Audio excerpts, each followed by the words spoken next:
Good afternoon, everyone, and welcome to News 3 Now, live at 4. It's Monday. It's Monday. I hope you're all dug out from the big snow yesterday. Good grief. Although today it's not bad. No, it feels it's pretty actually nice pretty out. nice, and we have a little respite, but guess what? Yes, I know. More snow's on the way. And don't forget, we're going to be taking your calls in a little while for Doctor's Order Pastor. Any medical question, think it up, and we'll let you know when to call in. But first, let's get started. Here's what's making news on this Monday. A second victim of yesterday's semi-crash into Mirror Lake has been recovered. Madeline O'Neill returned to the scene today and has the latest. The governor released more details on his push to legalize medical marijuana. Amanda Quintana will be here with what he's proposing, and she'll have reaction from Republicans. And protesters at the state capitol joined counterparts across the nation to voice their opposition to the president's declaration of emergency over the border wall. Let's take a look outside today. It was sunny and it was still cold, but boy, it was nice. I don't know, the sun makes such a difference. It really doesn't does. I mean, I had to turn the heat down in the car. Look at this snowshoeing across the lake. Yep, and we have a break in the snow, at least for a little bit. Dana Fulton's in the snowy backyard. I saw on Facebook you were shoveling out the backyard patio yesterday. Yes, I got my workout in. So I'm wondering when I get a snowblower back here. I'm going to put in a request for that here pretty soon. Certainly going to need it as we get to the middle of the week. More snow on the way for us. Now today, again, wasn't too bad thanks to the sunshine, thanks to temperatures close to average, and thanks to really a lack of wind. Right now we're at 24 in Madison and 25 in Janesville. In Madison, it still feels like 24, a little breezier towards Janesville, though. And again, we still have that sunshine for about another hour and 20 minutes. So things will still feel at least a decent winter day for a little longer. Our high-resolution Doppler is calm for the night. We're going to actually stay partly sunny for, of course, through the rest of the evening, and then partly cloudy overnight. Not expecting anything major to drift in for us overnight and into Tuesday morning. It's not until Tuesday night that we're looking at a little more snowfall to creep on in, and that little bit of snowfall may start to bump us over the seasonal average, and we're not even close to the end of the season just yet. So here's a quick look at the last 10 years for us. We've had years above average, years below average. Right now, we're pretty close to where we ended the 2016-2017 season. But again, it's only the middle of February, so we still have plenty of time to collect more snow. And it's pretty likely that by the end of the week, if not by the end of the month, we are going to be over that seasonal average. But we'll take a look at our next big snow event rolling through in just a few minutes. Right now, I do want to take a look at what's going on the roads. Again, things have actually been clearing up pretty decently so far today. I've seen a lot of snow plows out. Even out here on the patio, we got some salt down, so it's not too bad. But we do have an accident on 151 south, the exit to 90 and 94. The right lane is blocked there on 151, so we'll start to see delays along 151 southbound towards 90 and 94. Speeds along the Beltline, both west and eastbound, actually look okay right now. And if we bounce up towards Sauk County, not seeing any major delays. The same goes down towards Janesville and all of Rock County. Drive times from Janesville to the Beltline will take you just about 26 minutes, 17 minutes from Middleton to Sauk City, as well as downtown to Sun Prairie. So if you are getting ready to hit the road, you'll definitely need the shades, but otherwise it should be a fairly smooth commute home for this evening.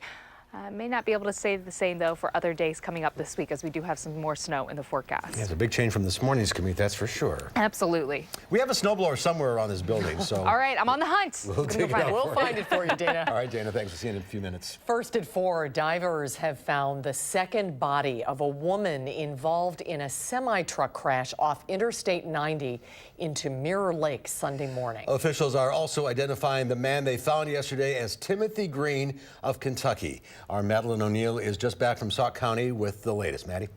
Mark and Susan, the Sauk County dive team found the woman's body at about 12:45 this afternoon after beginning the search around 9 this morning. She was the second person believed to be in the semi-truck at the time of the crash. Now we'll show you some drone footage of that crash, courtesy Kilborn Media. Divers had to cut through the ice and deal with equipment failures from the cold weather. After 3 divers put in about 40 combined minutes of active searching, they accomplished their goal. But even with intense training, dive team commander Mike Stoddard says finding a body can still take a toll.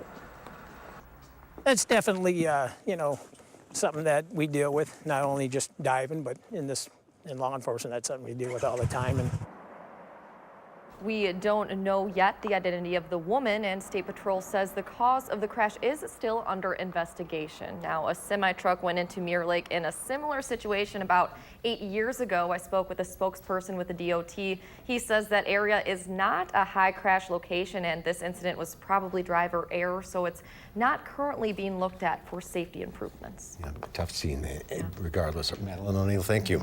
Thank you, Maddie. Governor Evers announced his plan to legalize medical marijuana and decriminalize possession of pot in small amounts. He hopes this is one of the first steps towards shrinking the racial disparity in our criminal justice system. Amanda Quintana is here with more on what this proposal could mean. Amanda?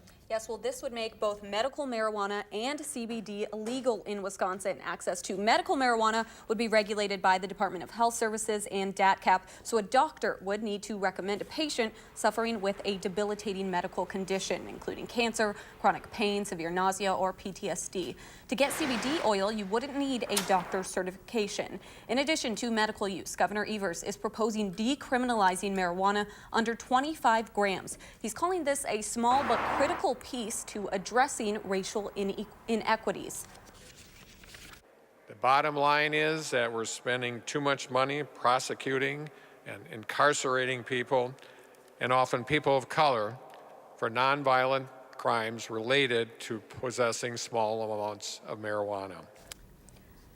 The proposal also includes establishing a procedure for those who have already been convicted of possessing, manufacturing, or distributing less than 25 grams of marijuana to have their records expunged if they've completed their sentence. Now, this is where Republicans say the proposal goes too far. Speaker Robert Voss sending us a statement saying his proposal appears to go too far, makes it easier to get recreational marijuana, and provides a pathway to full legislation, which I do not support. Based on what he has said in the past, Senate Majority Leader Scott Fitzgerald is also expected to oppose this. We will hear more reaction at 5, including support from a veteran and a business owner. So the Republicans are against legalization? Yes. All right. The story will continue. Yes, definitely. Amanda, thank you. Thank you, Amanda.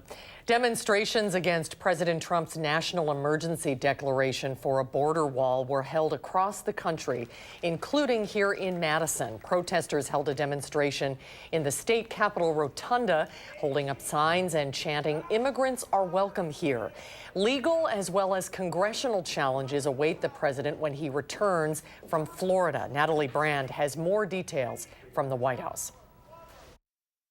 President's Day protests popped up in cities across the country, with demonstrators opposing President Trump's national emergency declaration to build a border wall. Fake crisis! President Trump made the declaration on Friday. I could do the wall over a longer period of time. I didn't need to do this. Before heading off to spend the weekend in Mar-a-Lago, the president returns to Washington late Monday, where he'll face legal challenges and congressional action. 3 Texas landowners have already filed suit. The state of California and the ACLU are also expected to file. And over on Capitol Hill, congressional Democrats are expected to bring up a resolution of disapproval against the president's emergency declaration. We should take action to disapprove of this excessive use of executive power. But administration officials indicate if it makes it to the president's desk, he'll veto it. Obviously, the president is going to protect his national emergency declaration. Republicans who oppose the emergency declaration point out there are other ways Congress could limit the president's spending, especially if he's pulling money from the military budget. You can't spend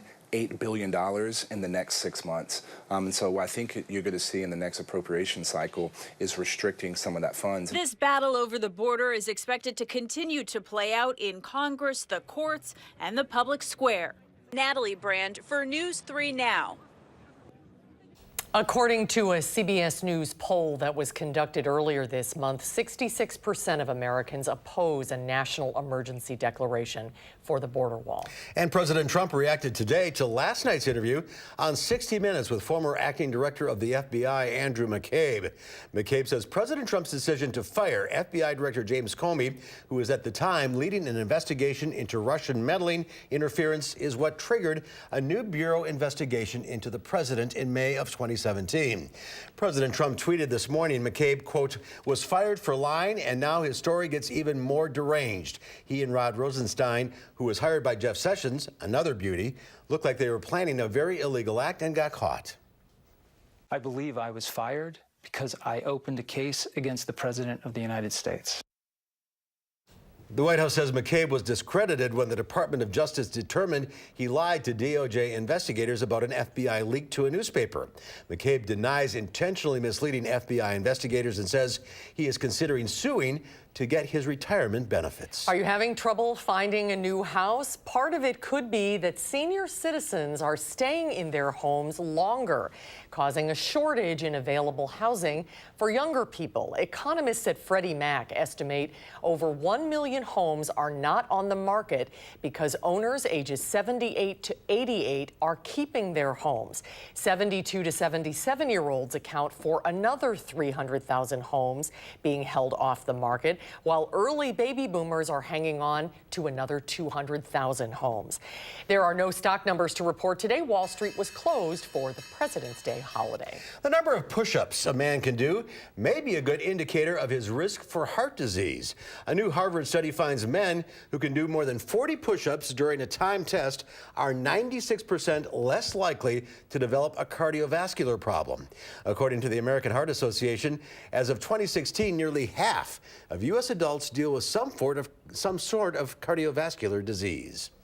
Well, Susan, it's nice knowing you. That's an interesting idea, isn't it? I can't do push-ups because I got shoulders. It's got nothing to do with the heart. True. We have to modify it for you somehow. We'll figure it out. Stay on your knees. Well, there was a shot heard around the world, or at least across Kentucky. During ESPN College Game Day at the University of Kentucky in Lexington, sophomore student McKinley Webb made a half-court shot to take home $19,000. Webb says he was a bit nervous. I just got the crowd into it. I was standing there looking around. I was like, wow, this is crazy. I've been a UK fan all my life, and I'm looking around at 5,000 crazy UK fans cheering me on, and it's a dream.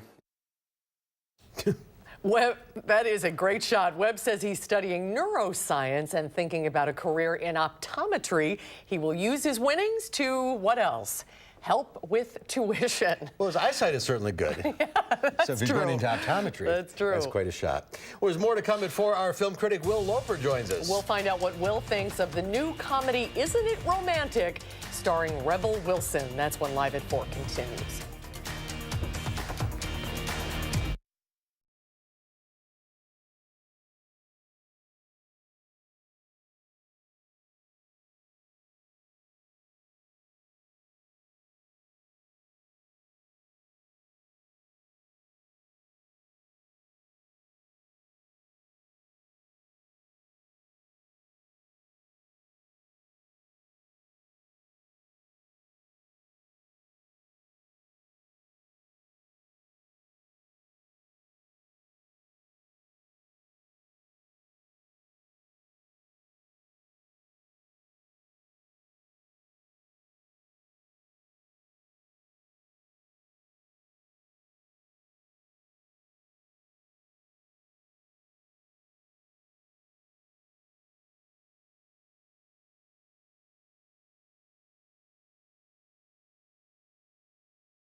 crazy. I hit my head really hard and I woke up in this alternate universe. And now I have a gay sidekick who's setting gay rights back like 100 years. I love working the legs. Guys, look me in the eyes. You're quite beguiling, aren't you? Are you feeling what I'm feeling? No! Oh my God. I think I'm trapped in a... My life's become a romantic comedy! And it's PG-13! Well, that was a clip from Isn't It Romantic, one of the newest films to open over the weekend. Is the movie worth seeing? Here to let us know what he thinks is our film critic, Will Loper. Hi, Hi, Will. Will. Hey, I guys. love Rebel Wilson. Is this funny? It's absolutely funny. You do not need to get hit on the head in order to enjoy this movie. It's a clever take on romantic comedies that's both entertaining and laugh out loud funny. So Rebel Wilson, of course, gets hit in the head, wakes up in a rom-com, not just any rom-com, but a PG-13 rom-com, where every swear is masked by the beeping of a truck backing up, and all the intimate moments involve cutting to the next morning, much to her dismay. So she plays a cynic, a non-believer in love and fairy tales. But once she's trapped in the mushy world of bright colors and people falling in love and getting married 2 days later, she realizes she might just have to do the same to escape. This movie pokes fun at all the cliches we've seen a million times. Running in slow motion to stop a wedding, karaoke song that turns into a full dance number, and many more I will not ruin for you. If you love romantic comedies, you'll enjoy this film, and even if you dislike them, I think you'll still have a blast seeing this movie break apart the genre. So they're poking fun at it. Oh, absolutely, yeah. And it's Rebel Wilson's worst nightmare, her character in the movie, to be trapped in this world. A bright, colorful, yeah. world full of love. Birds fly in heart formations, and yeah. That sounds funny. Yeah. So what's the rating? It's on 3.8 Whitney Houston's I Want to Dance with Somebody's out of 5, the karaoke song in this particular movie, and it's still stuck in my head. It sounds like it's worth seeing. It really is. All right, up next, Happy Death Day to you. Yes, you What? got it. I folded your pants for you. No way. Dude, did you hear that or what? I don't believe this. It's Monday the 18th again. Ah! Dancing Day! Ah! Everything's different this time. Now the killer is coming after all of us. That means I'm gonna have to die over and over again to save all of you. Well, you know, it's not Happy Birthday, it's Happy Death Day. So this is a sequel to 2017's Happy Death Day, in which a college student had to keep reliving the same day over and over as a masked killer took her out in a variety of ways. It was a horror movie meets Groundhog Day. The movie was surprisingly fun and enjoyable, and this movie's even more so, adding in a sci-fi element and alternate universes and time travel and quantum mechanics. And okay, you know, it sounds crazy, but you'll just have to take my word for it. Movie is fun, funny, and gives the main character some crazy hard decisions to make. Is this a horror movie? This one around, it's more sci-fi. The first one definitely was horror movie, but it took it with a light touch. It wasn't very serious. It was sort of like the main character would die and she'd be like, oh, I gotta do this again. But Oh, funny horror. funny horror, yes. And, That's right. That's a new genre. this is funny sci-fi horror. So what's the rating? 3.8 Doc Brown's from Back to the Future out of 5. He'd be real proud of this movie. Two good movies. Two good movies. It was a good weekend. Middle of February. That's It can be rare. it's good. Yeah. All right. So next week. Next week, I think we'll be continuing the good movies with How to Train Your Dragon, The Hidden World. Thank you, Will. Thanks, guys. And we'll be right back. Stay with us.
Well, take a look at this. You're watching a 27-year-old pole fitness acrobat show off her amazing core strength on the top of a building in Russia. It took an entire weekend to attach the pole to this roof, run safety checks, and set up all 4 cameras for the shoot. She said performing this trick 250 feet in the air instead of on the ground was the scariest and most extreme project she's ever done. That shot is It gives me the willies. incredible. That's so cool. It's really cool. Yeah. Amazing. Okay, go ahead. Try it. No, I'm not saying that. No way. Susan's on the list. Yeah. Well, Madison Magazine's Best of Madison Awards will be unveiled this Thursday. For the second time, the award list in the magazine has a theme. Now, last year, it was There's No Place Like Home, and they featured some of the winners and a special photo shoot featuring the Capitol looking like the Emerald City, a modern Dorothy from The Wizard of Oz, and of course, rainbow-colored candy. And they are asking if you can guess what the theme is this year. They posted a clue on their Facebook page as a picture of a well-known bar in town. You can leave your guesses on facebook.com/MadisonMag. Some of the guesses so far, what do you think? Tiger-themed taverns where you're not allowed to swear. That narrows it down to 1. And Madison's best dive bars. And here's a hint, neither's correct. So later this week, we'll show you some of the Best of Madison winners in the 38th annual Readers Poll. Well, go to the website, facebook.com/MadisonMag, and take a guess. Yeah. See what you think.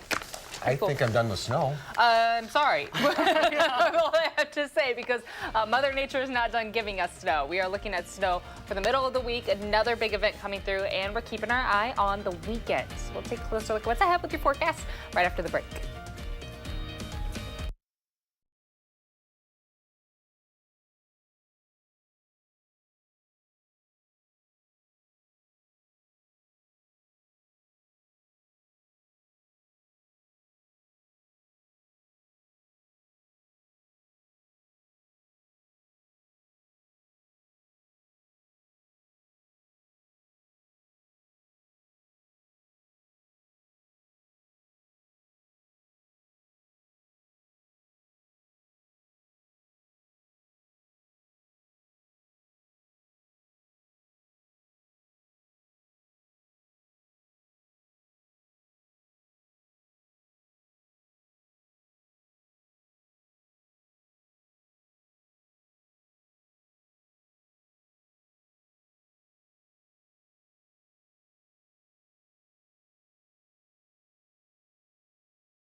Now, I know it was still just a little messy this morning, especially towards the southeast corner of the state where we were waiting for the snow to really wrap up overnight before they could get the roads all clear. But right now, downtown, actually very pleasant outside. We have a nice, clear, sunny sky. Temperatures are pretty comfortable for the middle of February. Now we officially hit a high earlier today in the mid-20s. We were right at 24 degrees. We should have been in the low 30s, so certainly it was below average, but without much of a wind to factor in, it didn't feel too uncomfortable outside for us. We started the day in the teens, close to where we should be as far as our normals in the mid-teens for us. Snowfall totals, of course, that's what we want to talk about. Lancaster at 6.5 inches. Same goes for Shorewood Hills, 6 inches in Cross Plains.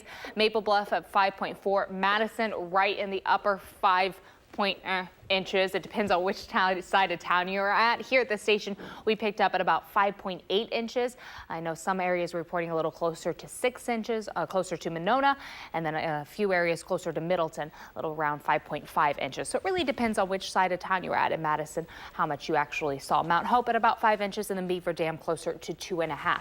Looking throughout the plains in the Midwest right now, things are actually fairly calm. We do have a little snow moving through Indianapolis towards Cincinnati, but for us in Madison, again, a sunny sky for our evening. High pressure off to the northwest, just ridging through the plains, sending us our northwest breeze. Thankfully, it's not too sharp of a breeze for us. That snowfall from yesterday is pulling away. We do have our next system, though, just knocking on the door. It's building a little more strength up in the Rockies, and then it will be sliding over late tomorrow and throughout the day on Wednesday. Wednesday is really when we're expecting to see the bulk of that snowfall come on through. So I hope that you are ready for just a little more snow. Looking overnight, we're planning on a partly cloudy sky. It will be another cold start to your Tuesday. Temperatures will be in the single digits early in the day. By the afternoon, we will become mostly cloudy with our chance for snow not coming in until overnight. It's going to be closer to midnight before we start to see the light flurries enter yet again from west to east, sliding through the state and lasting all day on Wednesday. We're expecting light snowfall. It won't taper to flurries until later on in the evening and then finally clear up overnight. So taking a bigger look at our picture here, that light snowfall again moving through Wisconsin. The good news, our freezing line staying very far to the south. Not really expecting much of a mix there for any sort of freezing drizzle or just rainfall, but temperatures are going to be close to 32, so not ruling out the chance, but thankfully it's not a great chance for us heading throughout the afternoon on Wednesday. Wednesday evening, all of that moisture pulls away. Our skies will slowly clear up as we head into Thursday, and we'll be a little more mild with our temperatures for the end of the week. As far as snow accumulation, our Euro is bringing us about 3 inches, closer to 4 inches, though, if we look at our GFS. We're really dancing around another accumulating snow event, and because of this, we have added an alert day to the forecast for your Tuesday night and for Wednesday. Anywhere from 2 to 5 inches expected by Wednesday night. Looking at that light snowfall really all day long throughout the day on Wednesday. Our next event is going to be popping up late Saturday and will last throughout the day on Sunday.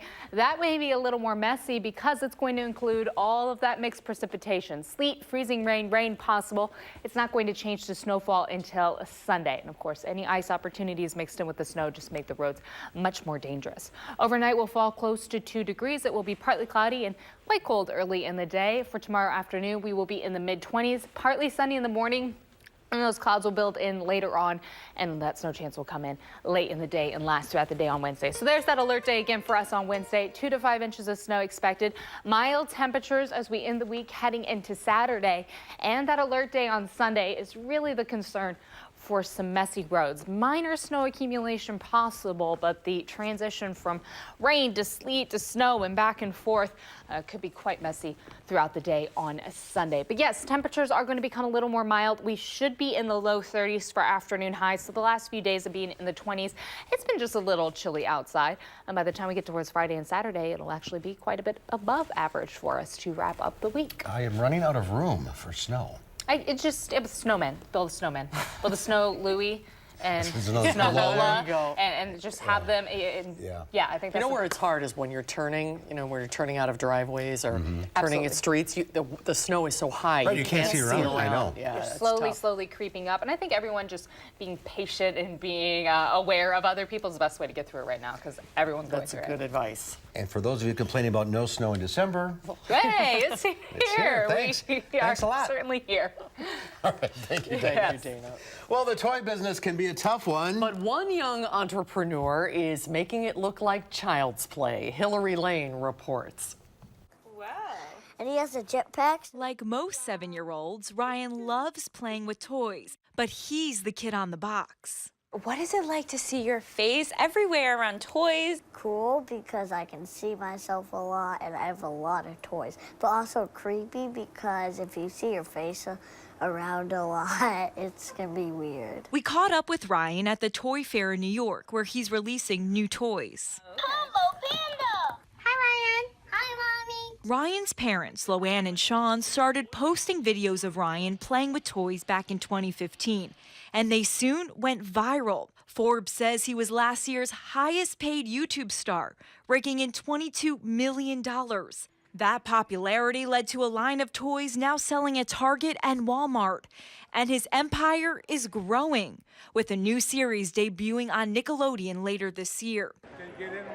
At events, Ryan gets the star treatment and spends time with fans. Hi, Cole. What is it like for you to see your son's face everywhere? I still can't believe it. So proud of him. Yeah, like as a mom, I'm amazed and I'm so proud of him. The landscape has changed dramatically. The Toy Insider's Lori Schacht says Ryan has not only inspired other YouTube creators, more and more toy companies are partnering with kids from social media to market and sell products. This is a big trend, and I don't mean a trend that like it's here today, gone tomorrow. I mean, this is where the future is. But the business behind Ryan says he isn't just the face of the brand. Ryan is an active participant in being, frankly, the creative director of his own line. If he does not love a product, we don't do it. Hi. Ryan's parents say, for the most part, he leads the life of a normal first grader. He only works a few hours a week and goes to public school. He just happens to be the most famous one in his class. Hillary Lane, CBS News, New York. It's a brave new world, isn't it? I don't get it. Well, he plays with toys on YouTube. But why does he make money? How does he make money? Well, I'm not 100% sure of that either. Oh, well, the ads, I guess. On his... And the things that he likes, then people go out and buy. He has such a fun, like, sweet face, doesn't he? But the clock is ticking here. I mean, he's not going to be 17 years old. Yeah, that's a good point. What's going to happen when he grows up? Yeah. He doesn't have to.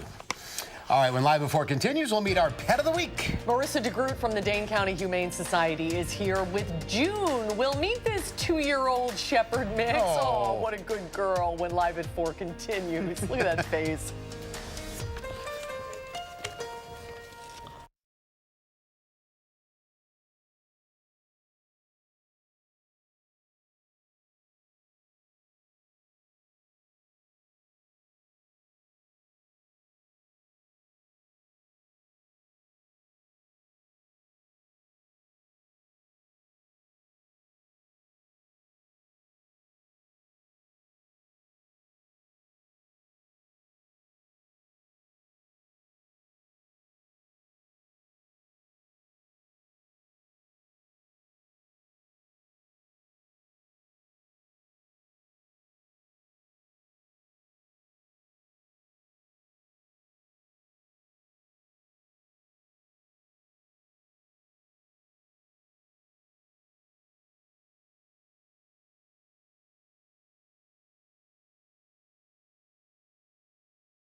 People out on Lake Mendota.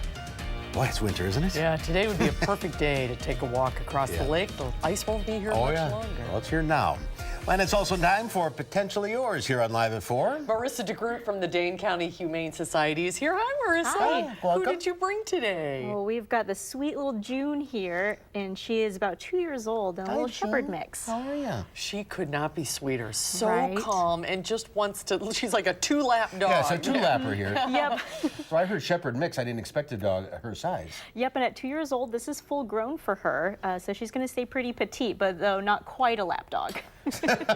And she came from Alabama? Yep, she came from an overcrowded shelter down south, but don't let that fool you. This girl loves the snow. She looks like she would. Yep, she has been going bounding through the yards in the snow, so I think she's going to have a good time. Maybe we can get her home before this next snow hits so she can go run around in it. She has such a sweet face, such expressive eyes, you know. And because she's such a laid-back and mellow girl, that's actually why she's been kind of overlooked at the shelter. We have a lot of puppies, a lot of dogs that are jumping, trying to get your attention, and June will just sit there, patiently waiting for someone to come meet her. Well, her eyes just go right through you. Okay, Wow. yeah. What kind of a home are you looking for June? You know, I think she's going to do well in so many different homes. She's still a young girl, so she wants to get out and run around and play, but as you can tell, she is also going to want to snuggle up on cold evenings like today. She's looking at herself in one of the monitors. Who's that pretty dog, she says. So, and you got the big fundraiser coming up. We do. There are still tickets available for Toto's Gala that's coming up on Friday, March 15th. It's our biggest fundraiser of the year. Puppy snuggles, cocktails, dinner. What's not to love about that? In Monona Terrace. That's new last year you went there for the first time. Yep, at Monona Terrace, and we're so excited for that one. It's always a great evening. We have about 300 people out at Monona Terrace. Puppies there. All right, last week? Oh my goch, 2 weeks ago. 2 weeks ago. Yep, we had our bunnies. Oh, I'm sorry. No, we had Nike. And Nike did get adopted. We're so excited for him. And he had lost his front leg. Yep, but that didn't hold that guy back at all. So we're so excited for him. That is great. And the bone went with him, I hope, Oh, right? for sure. All right, now we got to get Juna home.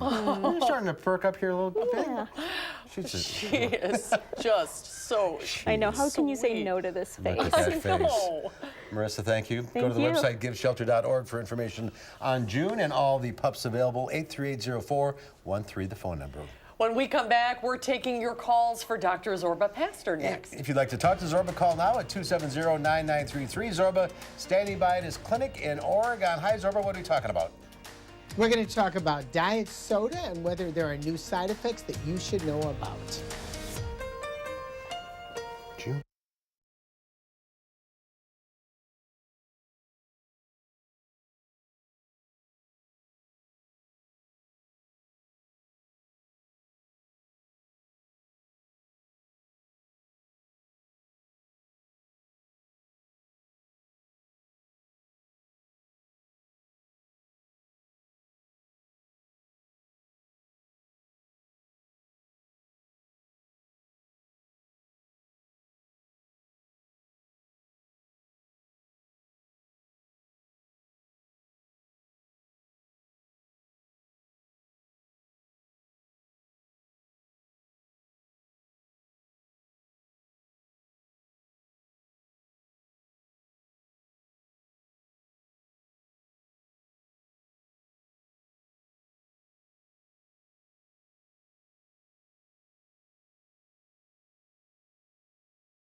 we're starting to see our usual delays along the Beltline. This is a look at the Beltline right at John Nolan.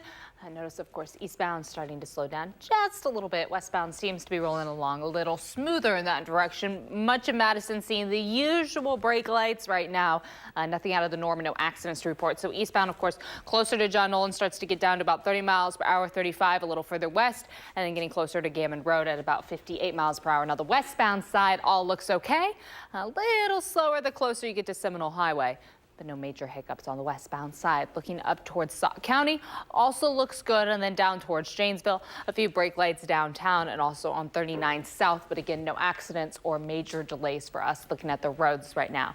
We still have just about 45 more minutes of sunlight, so you'll need the shades for the drive home. But much of the major roads have been clear at this point. Just take it a little slower around corners. As Susan was mentioning earlier, some of the snowbanks are starting to get a little tall. That would be my major concern for the roads for this evening. But that's a quick look at your traffic. All right, Dana, thank you. You are watching Elliot and Ginny, two-year-old twins seeing clearly for the first time in their lives. The twins' parents recently noticed their eyes were suddenly turning in. After a vision test, it was determined that they couldn't see up close and both needed a strong prescription. The twins now wake up every morning and immediately ask for their glasses to read and to play. Oh, that's incredible. Digging their hair, too. That's right, I like loving that that hair. ponytail. We're taking your calls today for Dr. Zorba Pastor. The number to call, 270-9933. Zorba joining us from his clinic in Oregon. Hi, Zorba. Hi, Zorba. Hi, good to see you guys. As we wait for some calls to clear, we're thinking, you have a study about drinking Diet Coke every day increases Right. the risk of dying young? Right, increases your risk of dying young. Well, first of all, let's look at the history of diet soda. When you look at the history, we used to be made with saccharin, which we knew caused cancer, so that sort of bit the dust. It was made with something called cyclamates years ago. Then animal studies showed it bit the dust. But now, of course, it's used for generally recognized as safe substances, things like NutraSweet and sucralose. But the real question is, how healthy is this? And the study of the Nurses' Health Study showed it really may not be even healthy to drink. So the Nurses' Health Study is a huge study. They looked at women 50 years of age to 70 years of age who were healthy at the beginning of the study, who generally drank 1 to 2 sodas a day, diet sodas a day. And then they looked back at the data, and lo and behold, the women who were drinking 1 or 2 diet sodas a day had a 30% increased risk of stroke, a 30% increased risk of a heart attack, and had about a 5 to 10% increased risk of dying from any cause. Now, there's another issue involved here. People who drink diet soda generally are sort of out of shape. But when they controlled for smoking, when they controlled for diabetes, when they controlled for previous history of heart disease and so on, they still find that this sort of made sense. In other words, it still looked like that was the case. So I think the other question is, why are we drinking diet soda in the first place? Since we started drinking diet soda as a society, we've kind of gotten bigger and bigger and bigger. I think the ultimate answer is water. Sparkling water, plain water. Any kind of a soda with sugar is going to make you overweight. And diet soda, according to this study, may indeed have some serious side effects. All right, word of warning. Let's get to the calls. We'll start with Grant in Madison. Hi, Grant. Hi, good afternoon. Hi, what's your question? My question is there any risk in ordering prescriptions from Canadian pharmacies, and what should you use for precautions? And do you have to watch out because sometimes they get their product from overseas, from Europe? Well, first of all, we get a lot of our products from overseas, too. A lot of generics are actually manufactured in Israel and are actually manufactured in India. So even though you may get a generic and it's got an American name on it, it may not be manufactured here. So the problem with ordering from Canada, and I do recommend that some patients order from Canada, is you've got to make sure you order from a reputable pharmacy.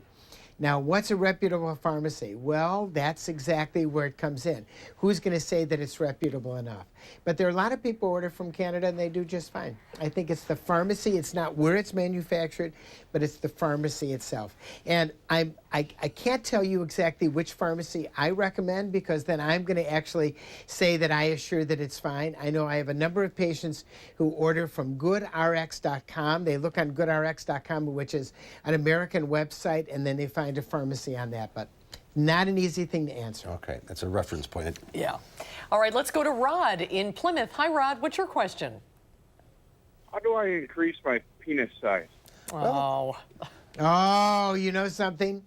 The website will tell you 10,000 places to look at to increase your penis size. The reality, it's like increasing your nose, increasing your finger, or increasing your foot. There is actually no known way to increase your penis size. So if you're looking for an erect penis, which is generally what men are talking about when they want to increase their penis size, the answer is there actually is nothing on the market. So save your money. Now, if you're looking to actually, for an erection point of view, Viagra, Levitra, and Cialis are the drugs to go for. And then there are ways that you can do things with your urologist, which actually use a suction, which will actually use the maximal amount to actually increase your penis. But unfortunately, or fortunately, it's just what you're born with. All right, how did we end up here? That's the question. We always end up here. Let me tell you something. That is not an uncommon question in my office. All right, let's go to Lori in Mount Horeb. Hi, Lori. Hi. Hi, what's your question? Yeah, I'm watching Zorba, and he was just mentioning that diet pop is not good, and for diabetics, you should just be drinking water. What kind of juice or something? Well, what I said was actually it wasn't for diabetics. This particular study that was published in the American Journal of the American Heart Association showed it might not be good for anybody. That's what the study showed. It wasn't just diabetics. So, and if a diabetic starts to drink any kind of a drink with sugar, then you've got to look at that as a carbohydrate and take that into consideration. So my recommendation to people is water. That's my recommendation. Water is the safest thing to drink. Artificial soda is artificial soda is artificial soda. All right, we are out of time. Thank you, Zorba, for putting up with us. Thank you for going. Thank you for rolling with things, Zorba. All right, we'll see you next time. And we'll be right back with a final check of your forecast.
Enjoy the relative calm. We do have a little bit of a break for us this evening, and for most of tomorrow, overnight will fall to about 2, so it is going to be quite cold to start off here Tuesday, but we're going to stay partly cloudy overnight, partly cloudy throughout the day on Tuesday, but then we have that alert day added to the forecast for Tuesday night and Wednesday. We're expecting snow to start up Tuesday night, late in the night, And by the end of Wednesday, we'll have another 2 to 5 inches of snow for us on the ground. Another alert day for late Saturday and Sunday. Another opportunity for some snow and freezing rain moving in for us. But it does seem like we're on a 3-day rotation at this point. Yeah. The weekend looks like a mess at this point. It could be a little sloppy, yes, especially with that starting off as rain and ice and then switching over to snow. It could be a real big cleanup issue for us heading into Sunday. Okay. Spring is coming. Spring is coming. 30 days We're close, yes. All right, tomorrow here on Live at 4, Angie Horkin from the Wisconsin Beef Council has some heart-healthy recipes to share with us. And Consumer Reports will show us how to improve our coffee and espresso breaks with the best coffee makers. That's coming up tomorrow on Live at 4.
In today's Final Touch, there were a lot of blue faces in one small German town over the weekend. And it wasn't from the cold. The town in southern Germany near the Swiss border broke